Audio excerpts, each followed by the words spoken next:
जर रेव्हेन्यू सांगतोय की नेमकं काय घडलं, तर असं नेमकं काय आहे की जे पुढं काय घडू शकणार आहे हे सांगेल. याच्यावरच आपण मागच्या व्हिडिओचा शेवट केला होता.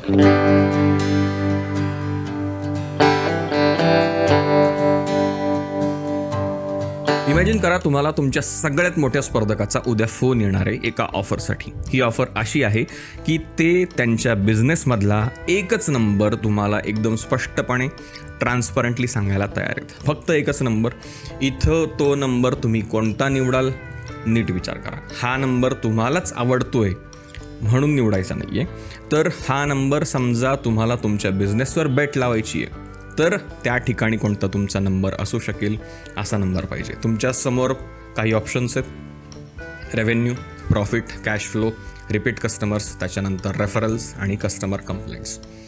फक्त एकच निवडायचा आहे. सो आता यापैकी कोणता आकडा असा आहे की जो सांगेल या स्पर्धकाचा बिझनेस जो आहे तो येत्या 12 महिन्यात, वर्षभरात कसा दिसू शकेल.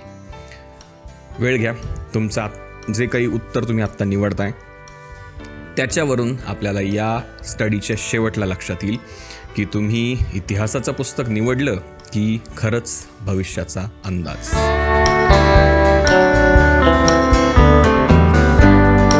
इन्व्हेस्टर्स, एम्प्लॉईज, फाउंडर्स या सगळ्यांना ना स्क्रीनवर दिसतोय असे ग्राफ्स बघायला फार आवडत असतो. बँका जे आहेत ते असे ग्राफ्स बघून मोठे मोठे लोन्स सँक्शन करत असतात. सगळं काही परफेक्ट दिसत होतं या बिझनेसमध्ये आणि 8 महिन्यांनी त्यांनी 40 लोक काढून टाकले, लेड ऑफ. आता या ग्राफने त्यांना अशी कोणती गोष्ट होती जी सांगितली नाही.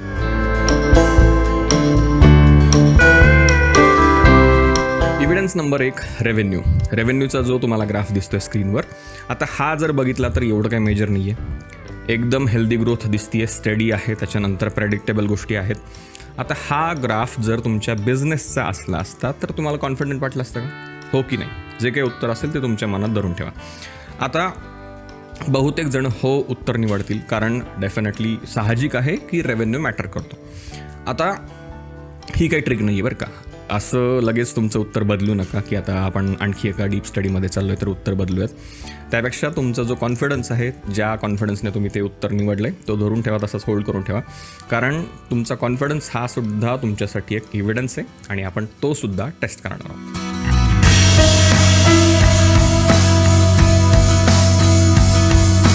पुढचं आहे प्रॉफिट. तसं बघायला गेलं तर वाढताना दिसतोय, पण मेजर स्पाइक्स नाही आहेत, पण तरीसुद्धा तुम्हाला प्रॉफिटमध्ये ग्रोथ दिसून येते. आता हा बेटर आहे की वर्स आहे, वाईट आहे की काय? उत्तर तुमचं निवडा. त्याच्यानंतर तिसरं आहे कॅश फ्लो. आता कॅश फ्लो हेल्दी आहे. त्याच्यानंतर बँका ज्या काही आहेत त्या खुश आहेत, सप्लायरचे पेमेंट दिले आहेत, पण तरीसुद्धा कंपनी फेल झाली.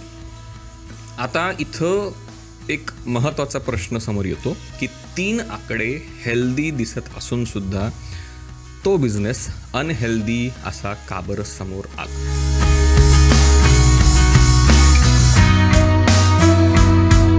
रेव्हेन्यू, प्रॉफिट आणि कॅश फ्लो. आता हे 3 जे आकडे आहेत याच्यामध्ये कॉमन असं काय आहे? नीट बारकाईनं विचार करा. या 3 आकड्यांमध्ये अशी कोणती गोष्ट कॉमन आहे? झटपट उत्तर शोधू नका, नीट बारकाईनं विचार करा, कारण हे जे तुमचं उत्तर असणार आहे त्याच्या हिशेबाने हा जो बिझनेसचा स्टडी करतोय तो त्या हिशेबाने बदलत जाणार आहे. त्याच्यामुळे बारकाईनं विचार करा आणि या 3 आकड्यांच्या वर, रेव्हेन्यू, प्रॉफिट आणि कॅश फ्लो, याच्यावर मी एक शब्द लिहितोय, तो लक्षात ठेवा. तो आहे आउटकम्स.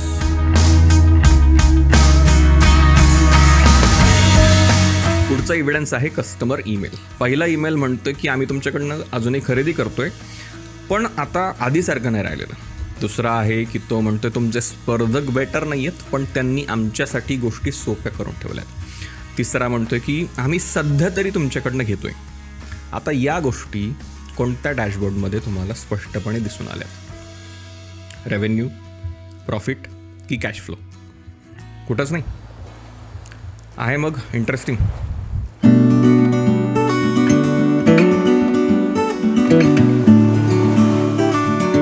आता मागच्या वेळेस सारखं 2 कॉलम्स तुमच्या समोर आणा. एक आहे बिझनेसचा, दुसरा आहे कस्टमरचा.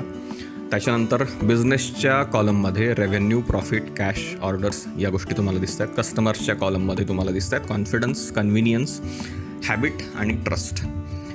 एक प्रश्न असा की कोणता कॉलम सगळ्यात पहिले बदलेल? नीट विचार करा. चला टेस्ट करूयात. इमॅजिन करा तुम्ही तुमच्या फेवरेट रेस्टॉरंटमध्ये गेलात. तिथं तुम्ही पहिली व्हिजिट करता त्यावेळेस सगळं काही एकदम मस्त आहे. दुसरी व्हिजिट करता अजूनही गोष्टी व्यवस्थित आहेत. तिसरी व्हिजिट करता त्यावेळेस तुम्हाला लक्षात येतं की सर्व्हिस थोडीशी स्लो झाली. चौथ्या व्हिजिटला तुम्हाला लक्षात येतं की फूड थोडंसं थंड आहे. तुम्ही जे ऑर्डर केलेलं फूड आहे ते थंड आहे.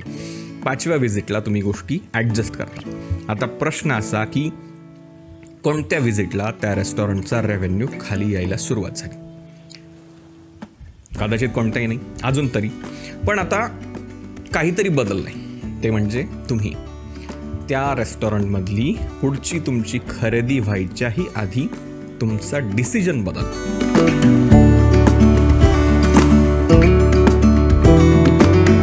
पुढचा एव्हिडन्स यांच्या काही एम्प्लॉईजकडनं मिळालेले इन्साइट्स 2 प्रकारचे आहेत. एक इन्साइट सांगतोय की कस्टमर्सच्या आता आधीपेक्षा कंप्लेंट्स येत नाहीत. दुसरा इन्साइट असं सांगतोय, दुसरे काही एम्प्लॉईज असं म्हणत आहेत की कस्टमरच्या कंप्लेंट्सच आता येणं बंद झालेलं आहे. आता ही चांगली गोष्ट आहे की वाईट गोष्ट आहे? एकच निवडा. बहुतेक जण म्हणतील की चांगली न्यूज आहे, पण आता हे आपण जर डीप लेवलला जाऊन बघितलं तर तुमचं उत्तर काय आहे ते तुम्हाला नीट लक्षात येईल. इमॅजिन करा पहिल्या वर्षी आहेत 300 कंप्लेंट, दुसऱ्या वर्षी आहेत 200, नंतर तिसऱ्या वर्षी आहेत 90 कंप्लेंट. आता बिझनेस इम्प्रूव्ह होतोय का? तसं बघायला गेलं तर दिसतं तर आहे. आता त्यांच्यासमोर ना काही डेटा आला. कस्टमर रिटेन्शन डाऊन आहे, रेकमेंडेशन रेट डाऊन आहे, ॲव्हरेज लाईफ टाईम व्हॅल्यू जी आहे ती सुद्धा डाऊन आहे. आणि हे ज्यावेळेस आकडे त्यांच्यासमोर आले, हा डेटा ज्यावेळेस त्यांच्यासमोर आला, मग ती सगळी रूम शांत झाली होती, सगळी टीम शांत झाली. आता कमी कंप्लेंट्स याचा अर्थ हेल्दियर कस्टमर बेस आहे का? आता हे प्रत्येक ठिकाणीच असेल असं नाही. सो हे नीट लक्षात घेणं गरजेचं आहे की हे प्रत्येक ठिकाणी नसेल. कधी कधी काय असतं की लोक कंप्लेंट करायला बंद करतात किंवा ते थांबवतात, कारण तुम्ही बदलाल याच्यावर विश्वास ठेवणं त्यांनी बंद केलं.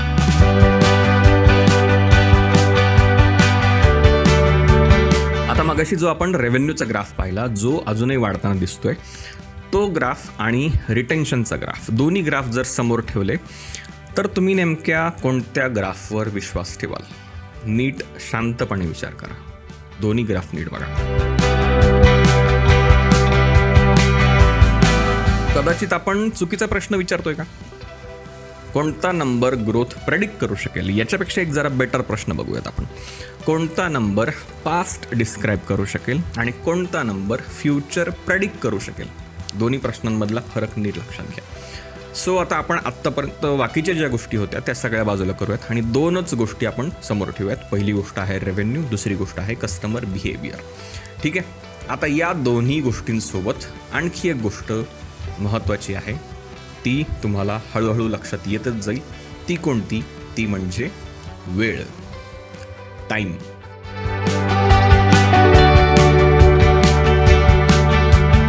तुमच्यासमोर ना आता जानेवारी ते डिसेंबर ही पूर्ण कॅलेंडरची हॉरिझॉन्टल लाईन आहे ना. त्याच्यानंतर तुमच्यासमोर गोष्टी आहेत रेव्हेन्यू, कस्टमर कंप्लेंट्स, त्याच्यानंतर रिपीट परचेस, एम्प्लॉईजच्या झालेल्या exits, referrals, average order value. या सगळ्यांमध्ये सगळ्यात पहिले झालेली गोष्ट कोणती? हे उत्तर तुम्हाला शोधायचं.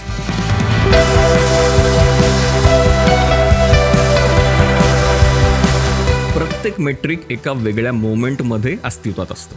कस्टमर बिहेवियर झाल्यामुळं तुम्हाला रेव्हेन्यूचे आकडे दिसत आहे. प्रॉफिट हा तुम्हाला रेव्हेन्यू नंतर दिसतोय, कॅश फ्लो तुम्हाला प्रॉफिट नंतर दिसतोय. कस्टमर कंप्लेंट्स रिटेन्शनच्या आधी, रिटेन्शन रेफरलच्या आधी, रेफरल रेव्हेन्यू स्लो व्हायच्या आधी. आता इथं जर नीट बारकाईनं पाहिलं तर नवीन काहीच डिस्कवर नाही झालेलं, बरोबर.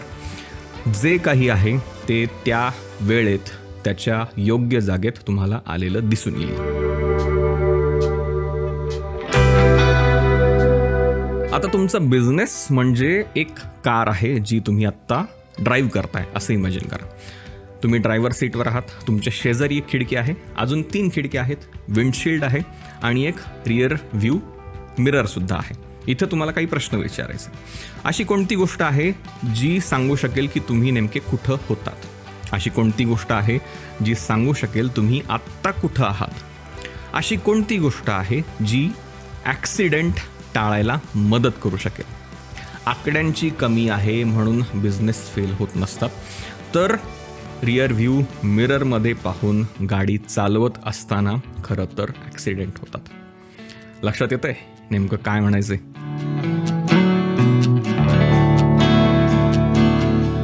आता revenue, profit, cash, retention, referrals, complaints या गोष्टी पास्ट, प्रेझेंट आणि फ्युचर नेमक्या कुठं आहेत हे तुम्हाला लक्षात आलंच असेल.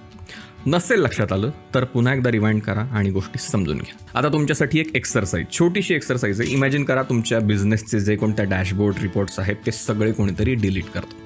तुम्हाला फक्त आता 3च मेट्रिक्स पुन्हा एकदा रिबिल्ड करण्याची संधी आहे. तर हे 3च मेट्रिक कोणते असू शकतील हे तुम्हाला आता शोधायचं आहे. आता एकदम अनएक्सपेक्टेड गोष्ट घडणार आहे. एक असं मेट्रिक ज्याच्यावर तुमच्या सगळ्यांचा फार मोठा विश्वास आहे ते आपण बाजूला करणार आहोत. ते मेट्रिक, तो आकडा म्हणजे रेव्हेन्यू.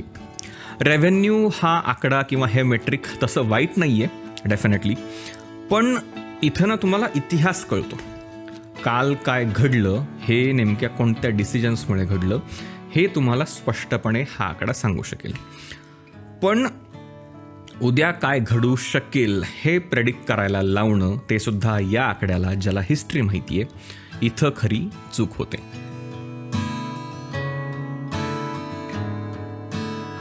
पहिल्या एपिसोडमध्ये आपण एक अत्यंत महत्त्वाची गोष्ट इग्नोर करून अनटेस्टेड सर्टन्टीला कसं लोक महत्त्व देतात हे पाहिलं. दुसऱ्या एपिसोडमध्ये आणखी एक महत्त्वाची गोष्ट इग्नोर करून रिझल्ट्सला कसं लोक महत्त्व देतात ते पाहिलं. तिसऱ्या या एपिसोडमध्ये आपण पाहिलं प्रेडिक्शन इग्नोर करून आपण हिस्ट्रीला कसं महत्त्व देतोय. आता हे 3 जे एपिसोड झाले, 3 जे व्हिडिओ झाले, याच्यामध्ये काय गोष्टी झाल्यात? हे 3 बिझनेस लेसन आहेत का, की या 3 अशा गोष्टी आहेत ज्या फाउंडरच्या डोळ्यावर न कळतपणे एक पट्टी बांधली गेली आहे, त्याच्यामुळं या न दिसणाऱ्या गोष्टी आहेत? तुम्हाला लक्षात आलंच असेल. आणि हाच आपला अभ्यासक्रम आहे पहिल्या सीझनचा.